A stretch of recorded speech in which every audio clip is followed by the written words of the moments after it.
wedi cael dod i un o erddi prydfertha Cymru, Bodnant, i weld y Gwanwyn ar ei ore. Yma yn Bodnant mae dros 80 acre o erddi godidog yn eistedd uwch ben yr afon Conwy. Rhywun sy'n cael ei ysbrydoli gan y gerddi yw Elfed Williams o Langaffo. Wel, ydych chi'n eich hoff ardd yn dydych? Mi ydw i. Mae hon yn un o'r gerddi gora yn y Gwanwyn, dwi'n meddwl, yn y wlad i gyd ynde.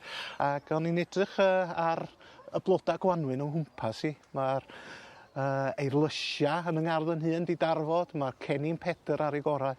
O'n i'n sbio ar hwn, sef y pulmonaria yma. Mae hwn yn flodyn arbennig, blodyn rhyw biws a glas ar yr un planhigyn.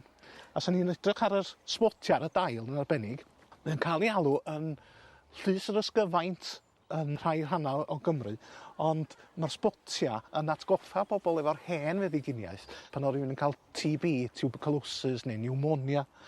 Ac felly oedden nhw'n defnyddio'r dail adeg hynny fel te i'w fendio y cyflwr hwnnw.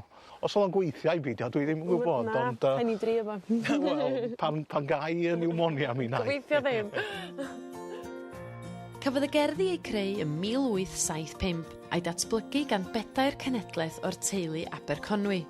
Roedd taid a thad yr arglwydd presennol yn casglu planhigion exotic o bob cwr o'r byd a'i plannu nhw yma.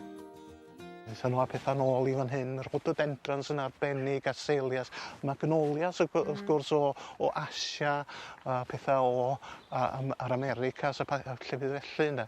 Mae enghraifft arbennig o dda fan hyn o'r un o'r rhododendrons ynde. Blodyn mawr, gwyn, ac yn belan mawr ynde. A lliw bendigedig mae'r gwyn yn sefyll allan ynde. Hwna reit spectacular yna. Mae degau ar filoedd o gennin Pedr di ymledu'n naturiol dros y blynyddoedd ac mae'r garddwyr yn codi'n blygeiniol bob bore i docio'r bladau marw cyn i'r ymwelwyr gyrraedd. Mae Bodnant yn enwog am freidio i rhododendrons a planhigion eraill ac dyma un enghraifft reit dda sef yr rhododendron matador yma. Mae hwnna yn arbennig o goch sydd yn addas iawn ar gyfer yr enw dwi'n meddwl ynde. Dyma ni flodyn arall sydd yn dda yn y Gwanwyn, y blodyn coch mewn yma. Caenomilis di enw fo, ond o'r teulu'r quince ydi o. Sef y planhigyn mae rhywun yn cael y ffrwyth i wneud jam ys talwm. Dwi'n meddwl bod ni'n gwneud efo hwn, dwi'n meddwl bod o'n pyn bach rwych o erw. Ond dwi'n licio'r brigau hefyd, mae hein yn ddiddorol yn dydyn. Mae hi'n am bigog hefyd, wedyn eich bod o'n un dau dyfu o darn ffenast i gadw lladron draw.